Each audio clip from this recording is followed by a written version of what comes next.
Hello, everyone. Welcome to Question the Drink. I'm Carrie Schwer. And I'm Rob Schwer. And tonight we are going to talk a little bit about our own story, about our marriage, about my relationship with alcohol, kind of the in between. And we're also going to talk about last fall and how that was a huge pivotal point in our marriage and our relationship and how that impacted Rob in his own relationship. So before I get super into this, because there's a lot of points that I want to cover tonight, I want to go ahead and let you know now. If you have a question, please put it in the comment. If you're watching this on replay, just hit hashtag replay so we know that you were here. And if you have any suggestions or whatnot. So I just, oh good.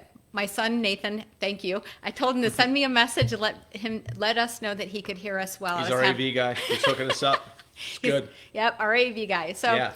without further ado, we'll jump into it tonight. So my goal for this evening and for this live is not just to air our dirty laundry or to share our own story, but to inspire you and to talk a little bit about what happens in relationships when we do have alcohol in the mix and how that can play a part. So we'll just start a little bit. We'll go back to about 2014, and that's when I was drinking a decent amount. And Rob, you take it from there. And if you let us know if you can't hear him because the mic is over on my side. So go ahead. Yeah, so it was a fun time, right? I mean, we've had and we continue to have a great relationship. We had a great relationship. But again, drinking was just something that was going on and you know, more often than not, right? It wasn't something that was saved for weekends. It wasn't something that was you know, just the occasional glass of wine here and there. And for me, I was kind of used to it because I grew up around it, okay? My mom did the same thing. She enjoyed, you know, scotch or whiskey or whatever. So it was kind of normal in our house. And, you know, you are part of your upbringing. So my father was very, you know, passive with it. He wasn't, you know, by any means a pushover, but he was understanding to the fact of, okay, she'd like to have a drink once in a while, right? So again, I think a lot for me, I was along the same lines of like, okay, well, Carrie has a glass of wine. Oh, she has 2 glasses of wine.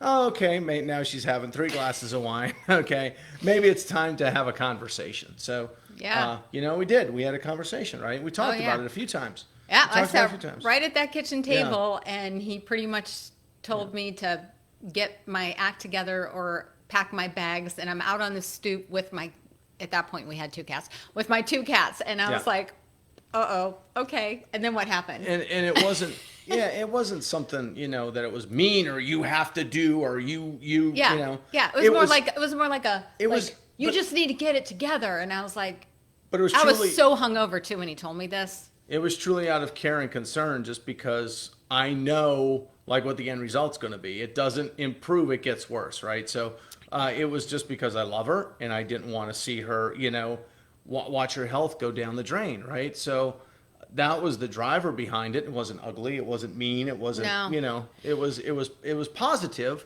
but Yeah. right? Yeah, but guess what happened? Right around that time, I started a wine club in my neighborhood.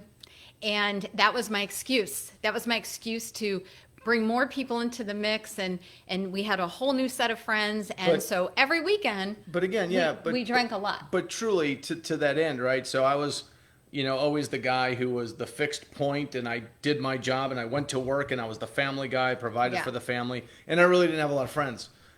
So when Carrie had proposed this thing, you know, we had a group of friends in the neighborhood.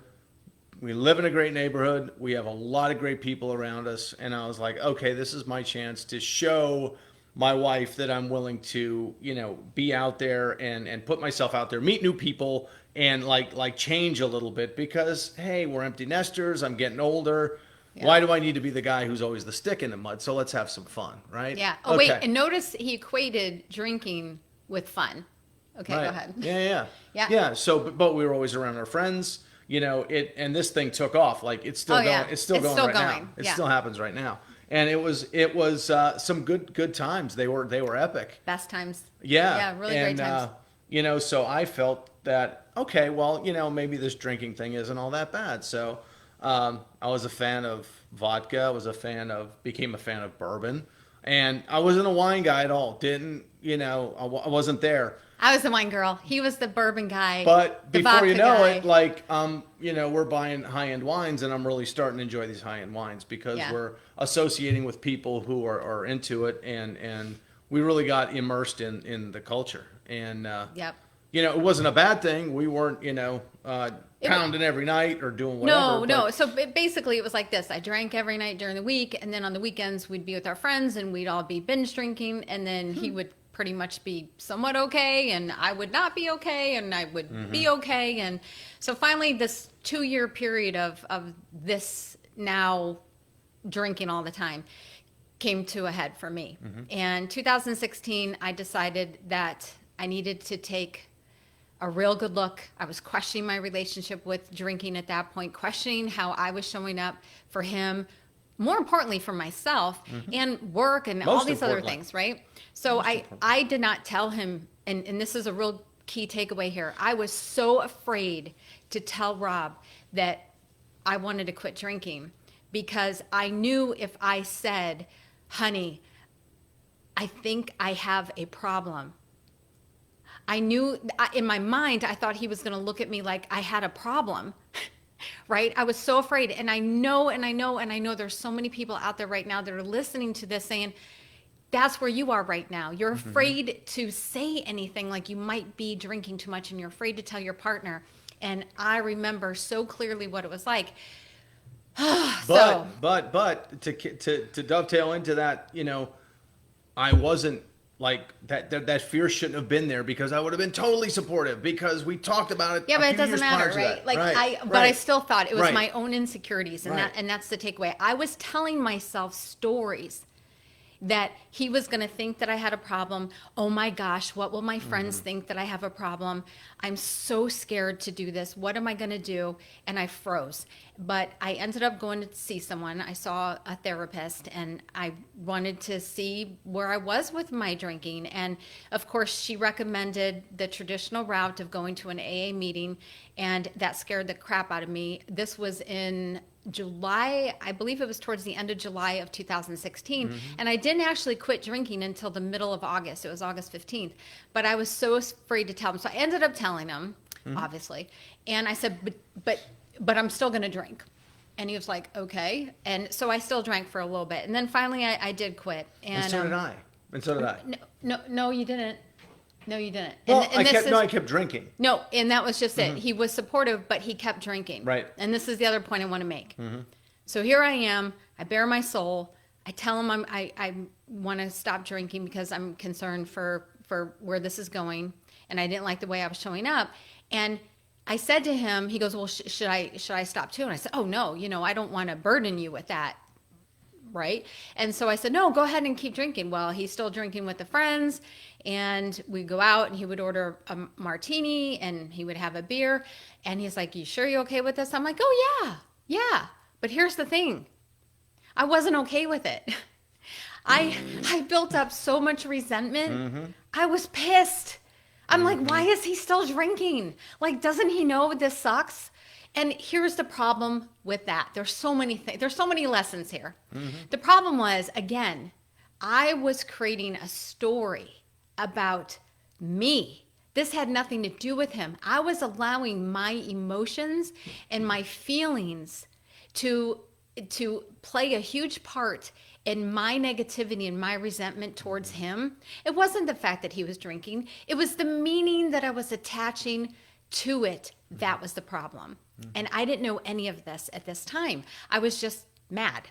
So we come up on my 50th birthday. We go to this all-inclusive resort, and everyone's drinking, and I'm the only one who's not drinking.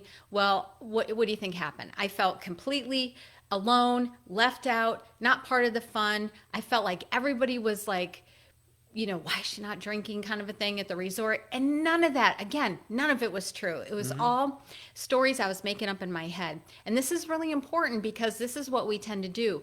We're always, when we first quit drinking or we're cutting back, we're always concerned about what the other people, our friends, our family, might think. That we're a stick in the mud, that we're boring. What do you mean you're not drinking? Ah, come on, just have one. We hear all this all the time. And that's simply not true. Not at all. So now, not only did I question my relationship with alcohol, and that was a hurdle to get through, but now I'm starting to question my friendships. I'm starting to question my work relationships, and I'm starting to question my own relationship with Rob. Yep. So at this point now, I'm a coach. I coach people with their mindset. I coach people through their stress and their healthy and negative coping mechanisms, aka alcohol, through all this, right? This is what I do. And I'm very well versed in all that and what to do with our thoughts and our feelings and how it comes out through an action. And so this is everything that I coach my clients through. And yet I'm still stuck in this bubble of these resentments that are playing in my head. So now, fast forward. Last year in the fall, I went on a mindset retreat, and I had been stuffing for so many years. Then this goes way past Rob and I's marriage, but for years I've been stuffing a lot of resentments, a lot of past trauma. If you've read my blog post on my website, Pitiful to Powerful, you might know a little bit about the backstory, but I went to 12 different schools. I had a lot of issues growing up as a child. I wore the victim badge on my forehead, like, this is why everything's happening to me. And so I had all these resentments, right? And I come home from this trip, and at this point we're married 30 years. We're married 31 and a half now, but 30 years. And I come home from this trip, and I said, I'm not happy in this marriage. That's not quite how I said it. Well, no, it was basic. Well, I mean, that's what I remember, right? Because peel back whatever it was, that's what I heard, right? Me, loyal husband, father, committed in a relationship. That's the last thing you want to hear, no matter how it's phrased, right? It was hard. It was really, really, really, really hard. So what happened was, I come home from this trip, and it was a mindset retreat. And I learned a lot about myself and the past trauma and the stuffed emotions. And here's the other point, is that we drink a lot of times because of something else. So alcohol usually is never the problem. Alcohol is never the problem. Not usually. It's never the problem. The problem is always something else that's underneath that's causing us to feel the stress, the insecurities. I'm not worthy. I can't handle this. I don't want to do that. Whatever it is, we put all this on ourselves. And without us knowing subconsciously, we're creating this habitual pattern of drinking on how we do something, how we handle something. So this was my behavior for the past 15, 20 years that I was unaware of. So instead of dealing with my stress, nobody taught me how to deal with my stress. And I bet you nobody's taught you how to deal with yours, right? And hey, Mel. Oh, hey, Cara. Hold on one second. Mel says, I've never ever forget the look on my partner's face, and I told him the same thing. Yeah, I know you can relate, girl. It is like, oh, you feel like so crazy.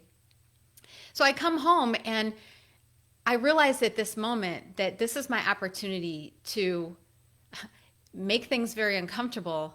But when we are in this place of being uncomfortable, the whole negative, icky feeling that goes with that, there's always something better on the other side of that. And I had to keep that in mind, right? I didn't know what the outcome was going to be. I just knew I had to come home from this trip and tell him that after 30 years of marriage, the last 20, I wasn't happy. I rocked his world, you guys. He was like, what? Didn't see it coming. Not at all. Blindsided him. So we got into a fight. It didn't go very well. We fought for a couple weeks. He thought things were getting better, and again, nothing had changed, and I was upset. So here's the other takeaway. I had to be honest. I had to use communication. I valued him as a human being and my husband and the father of my kids enough that I had to really put the value on him and have this investment into this marriage because I wasn't about to throw away a 30-year marriage, but I also wasn't ready to strap in for another 30 or 20 years of not being happy or another 30 years of not being happy. We had to fix it. Mm-hmm. So here I'm sober, I'm alcohol free, but yet I'm still not happy. And we see this, I see this a lot with my clients where, one partner might stop drinking or they're both drinking and it's like, what do you do first? And here's the thing, placing the value on your relationship and investing in that relationship is so important. Mm-hmm. It's so important. So fast forward a couple months, we ended up talking things through a lot. We had a lot let me just jump in really quick because like what I learned through that was we tend as human beings, I'm a routine based person, right? I like a routine. I like doing the same thing, but there's a difference of having a routine and being present and having a routine and just having your head down all freaking day. Okay. And I got to a point where I just had my head down and I was just doing my routine, and reflecting back now, I probably wasn't the best husband at all.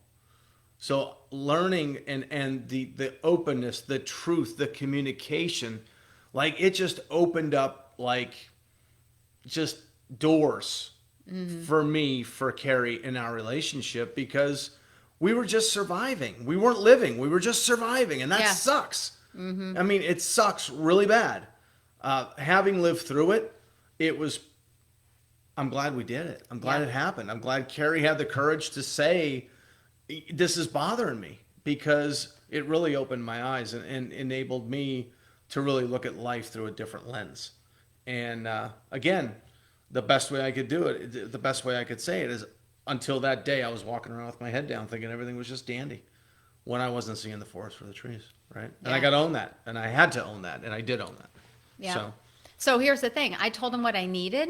Not just what I wanted, what I needed out of the relationship. He did the same thing. Mm-hmm. We worked at it. Mm-hmm. Communication is by far the secret of any relationship. You have got to be honest with your partner, because especially if you're in a marriage or any long-term partnership, that has to be your main focus while you're working. If drinking is a thing, right? It's like, what do you do first? Mm-hmm. And I would tell you that your relationship, you need to be honest with that relationship. Now, not everybody may be as fortunate as I am, or that he is, that we have each other and that we have a solid foundation that we were able to build our problems off of and go from there. Mm-hmm. And I would tell you that stay focused on the person and not the behavior, right? So it's always about, you don't want to attack your spouse or your partner on them as a person. It's the things that you're not happy with regarding how things are going, and you're attacking more about the problem and not the person. So that's key. Mm-hmm. The one thing that I wanted to share tonight was one of the things that really helped us in that transitional period, and it still does to this day. And I recommend this to my clients. This is great. And I've had so many people get this. It's called a card game, and it's called the And. Mm-hmm. The And the website is The Skin Deep. And no, it's not a porno site. It sounds like it, but it's not. It's called The Skin Deep. And on there is this card game, and they have sets of cards for long-term relationships, for families, for friendships, for coworkers. They've done a whole series now of these. And the beautiful thing is there's in this pack, there's 177 cards. And so how you play the game and why we love it so much is that we get connected by looking at each other in our eyes, and we each draw a couple cards. And so, like, read this one to me. I don't have my glasses on, so. When do you think I'm most concerned for you? Right? So these are the types of questions. Yeah, you really can't just like read it out and just answer. Like, you got to sit there and digest this thing. Mm-hmm. And you really have to think about, wow, they're great questions. They're awesome. They're really, we enjoy it a great deal. And it's a lot of fun. It's a lot of fun. It really is. Hey, Leah, thank you. I just saw she commented. So good to see you here. So, anyways, this card game has really been a lifesaver, and like I said, I do recommend this for my clients, and I've had quite a few of them get this card game, so I would recommend it and try it. Even if you don't have a strained relationship, it's still a great way for you to build upon those relationships. And you can do parents, you'll see it when you go on the site. They have a whole mess of them on there, so you can choose from. So the thing here is, well, and then we left out your drinking. So, got to go back. So after, we got to go back. I jumped ahead. If you know me, I got balls in my head that just all the time. Bring it back, Carrie. Bring it back. Focus. Focus, Carrie. Focus. Focus. Very good. Very good. Anyways, Yeah. it's our little side joke. You're brilliant. So after we had the rocky part in the fall, and then we get towards the end of December, and he says to me, I'm going to quit drinking. And I'm like, wait, what? Like, why? And at this point, he was only having like a cocktail every so often if we were going out, and he would always be mindful about it. And ask me, and I was never like upset about it. I'm like, yeah, whatever. Like, it just, at this point, I'm 4 years in, or well, at this point, last year was 3 years in. I'm like, whatever. Like, I don't care. But so you tell me this, and what was your reason? Well, so yeah, let's just take it a step back during the process that we were going through, right? We were going through a process. Yeah. One of the commitments that we made to each other was like, so we're not getting any younger. Now, mind you, this all happens in my 50th and 51st year, okay, which is like epiphany for this guy, right? I'm a guy who has never cared about birthdays or age or anything like that. 50 hit me like a ton of bricks, right? And then all this happens, and I'm like, WTF? Is this 50? Like, what the hell, right? So, it was brutal. I always said, in my 50th year, I'm going to be in the best shape of my life. And I always carried some extra weight and always wanted to be bigger and all this other stuff. And we committed to ourselves that we were going to start working out together. So we started going to the gym together. Oh, yeah. I lost like 16 pounds, and you lost. Yeah. So I went from 218, hovering 218, 220 down. Today I'm 193. And so big mental block for me. But at the end of the day, like, it was something that we did together, right? It was something that we both felt, okay, let's do this together. So we did. All right. Yay, achievement, right?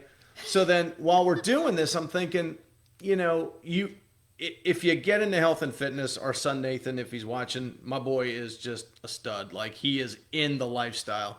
I mean, he just eats, sleeps, and breathes it, right? So I'm like, there's just nothing good about alcohol. Nothing. I mean, it's just not good for your body. It's not good. So if I'm doing all this work to get in, not the best shape of my life, I'm not there yet, but I intend to be. You look right? pretty good. Thanks. So do you. Thanks. And I thought to myself, well, why? Okay, do I enjoy bourbon? Yeah, loved Angel's Envy. Do I enjoy a vodka martini? Yeah. Did I enjoy Belgian beer? Yeah, but just the bottom line, I'm a point blank kind of guy. It's not good for you. So I just said, I'm not going to do it anymore. And I just stopped.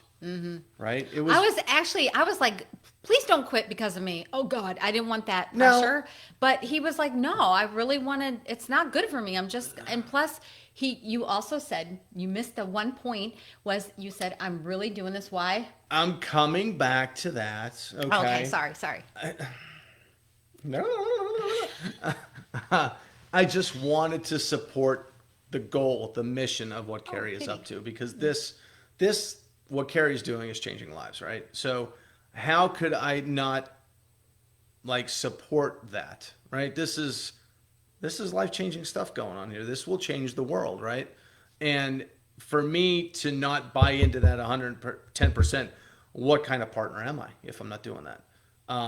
But again, health, first and foremost, God gives you one earth suit, right? You get one shot at it. You get one pump. You get one brain. You get one chance at it. This stuff is bad for you, right? But also to support this mission, this goal, this thing that she's doing. How can I say, oh yeah, I still drink on the side. I have a couple Belgians. Love that Angel's Envy. That's just not the right thing to do.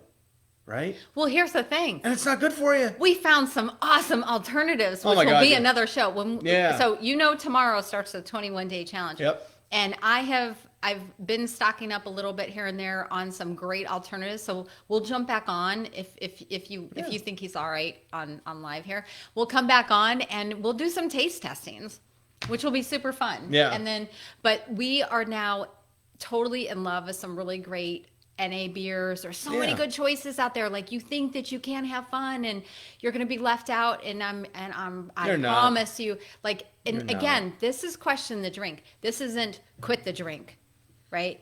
Big Right. difference. What I'm asking people to do, and what I'm hoping that you will take away from this, is to question your relationship with alcohol. Question the drink, literally question it. And that also could mean questioning toxic relationships. That could be questioning your work relationships and how that's working for you, and or your friendships, right? So we just want to be in a posture of questions, because when we ask good questions, great questions, guess what? We get really great answers. Yeah. And so it's all about, how is alcohol working for you in your life? And if it's not working, then what can you do to look at that? And I'm telling you right now, we're going to spend a lot of time doing this over the next 21 days. And it's all about what we're thinking and our feelings from the circumstance that's happening in our outside world, and the stressors that are coming on us, and all the negativity that we have right now in the world that's causing these thoughts and emotions that cycles us down into this pit of, okay, well, now you have a choice to make, and you're gonna do an action, whether that's gonna be staying with the same pattern that you've always done, which is, screw it, I'll just have a drink because that's easier to deal with it, and you're drinking over the feelings and over the emotions and the thoughts. So a lot of what we're gonna talk about over the next 21 days is this pattern disruption in what we're doing on a regular basis. And so I invite you, if you're not already like just mentally joined in with us, please consider that. There is a poll in the group that you can select if you're in or not. And if you're looking for an accountability partner, please put that in there too, so we can see who needs to be matched up. And I think right now it's only me and Jarvis. So if anybody else wants to join in and have an accountability partner, please go ahead and do that tonight. So we can be ready for tomorrow. Yeah, we're all here for each other in this group. So Yeah. at the end of the day, it's about support, relationships, relationship building, and just having someone to talk to. Yeah, and work through exactly. some of this stuff, right? You know what? And this doesn't have to be like a serious thing. And and it is a serious, well, let me retract that. This is serious. But on the other hand, I don't want people to feel like they're white knuckling or they're counting days or anything like that. No. It should be really about just asking yourself. It's freedom. Exactly. And you have a choice when you're a gray area drinker. If you are a gray area drinker, which is who I serve, and you're not an alcoholic and you're not physically dependent on alcohol, and you are truly in this gray area, it is a choice to drink, right? We get the opportunity to decide every time if we're gonna drink or not. So if we can change the mindset, and I know Ella put a post in earlier today, kind of referencing this, that when we can choose our decisions, like I'm choosing not to drink versus I can't drink, right? It feels like so heavy when you say I can't. Well, sure you can. You're just making the choice not to. It feels so much more powerful. Right. So we'll spend some time talking about that. Thank you so much for joining us tonight. We hope that we've provided some outlet for you in terms of maybe a direction to go, the importance of communication, the importance of placing value on your relationships, whether it's a friendship, like a coworker relationship, or your significant other, your partner, your spouse in life, that investing in that relationship is so worth it. Use your voice. Don't stay quiet. Have the tough conversations. Be okay to be uncomfortable, because when you're uncomfortable, that's where the growth is. And right? it's not bad. It's not. We made it. Yeah. It was rough, It's but we made it. It's good to be uncomfortable. It's good to be changing. It's good to be growing. You need to have an end result and an end goal in mind, but change is good. Being uncomfortable is good. Again, I was comfortable. We were comfortable. We were just like, again, head down and just going through the motions, right? Yeah. And then you rely on these things to get you by with drinking or excess food or whatever it is, right? And if you recognize that stuff, life can become so much more enriched and fulfilled and exciting and bright and glowing again. Yeah. Right? We have more fun now and we're so much more connected. Right. And because we're both present, we're present with each other. Yep. We're focused on each other's goals. And I really invite you to, over the next 21 days especially, to really start to pay attention to your own relationships and how alcohol is playing a part into that or not. Yeah. So Yes. thank you so much for joining us tonight. Good seeing so you. honored to have Thanks for joining Rob us. here. Yeah. Thank you for Yes. joining. And we'll see you Yeah. all again real soon. Hey, there's our F deal. I know. Our FDL's watching. Yes. Take care, guys. Bye. Bye.